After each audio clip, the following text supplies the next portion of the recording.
Morning, everyone. This morning I'll be reciting a poem called Mara's Mirror.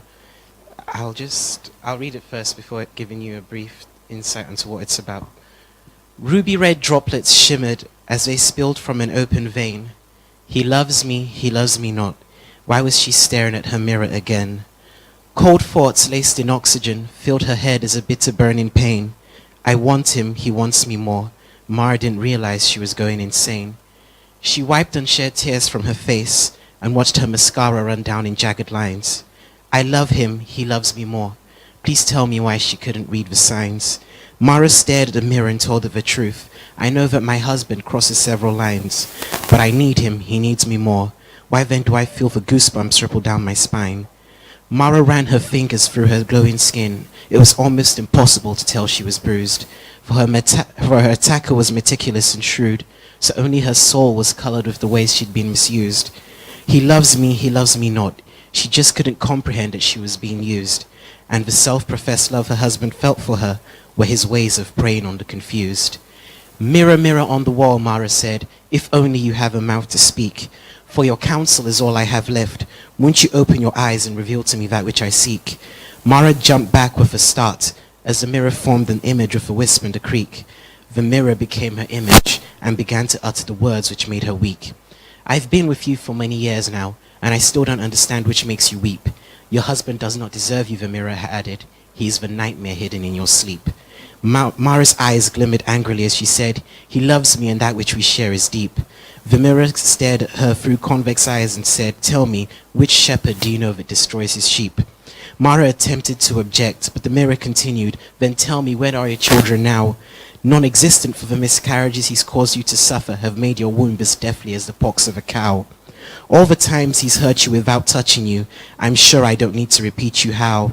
His desires are perverse and he takes great joy in seeing you submit and causing you to bow. Mara's face became even paler. Please stop, why are you doing this to me? The mirror gave a sad smile and said, he loves you not, open your eyes and see. The truth is deep down you already know this, for I am you and you know that you are me. I am not a mirror, I am a reflection of your innermost thoughts and your truest reality. Mara paced around the room and cried, but where were you all these years? I'm confused, I'm hurt, I'm sore and tired, my mind is spiraling down the abyss stairs.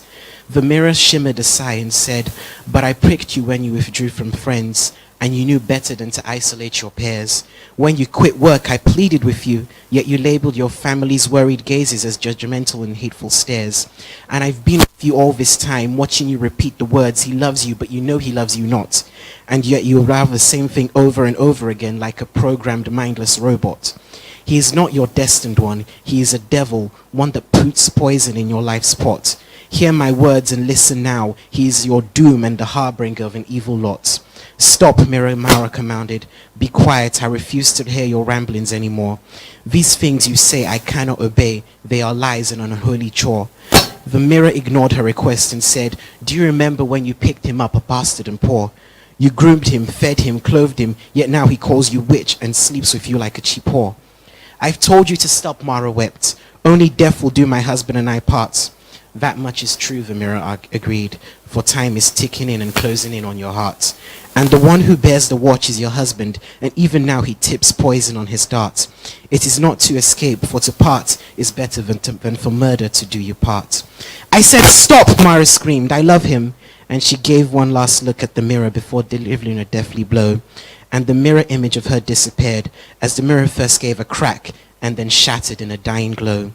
This is my home, please understand I have nowhere else left to go. But her only response was silence, and suddenly, the realization hit hard and slow. Mara picked up a piece of glass from the broken mirror and allowed it to dance on her veins. He hates me, he loves me not, she whispered. What am I doing here again? As the cold thoughts penetrated her body, and the dancing of the glass became true and burning pain, Mara realized that for the first time in years that she was maybe, finally, a little bit sane. But it was too late, and the ruby red droplets spilled like wine onto the barren floor, and her eyes blinked and flickered black, and it was only the light of the mirror she saw. And her beautiful face shed tears as she became as the sand of a seashore. allowing the waves of life to guide her, and then she finally went through death's door. Mara's story is purely fictional and isn't in fact a true tale. Yet the truth is there are many women around us who go through this type of ail, so fascinated by the magic of marriage they do not see when the fairy pulls their tail, and we the people around them are too slow to react, meaning that we too fail. Abuse is a cruel and wicked thing, and happens to man, woman and child. Not every beast deserves a beauty, and some people in this world are animalistic and wild. Abuse is abuse. Do not categorize it and label it as mild. This story is to increase public awareness, and to the truth, I hope you've truly been riled. Thank you for listening to me, everyone.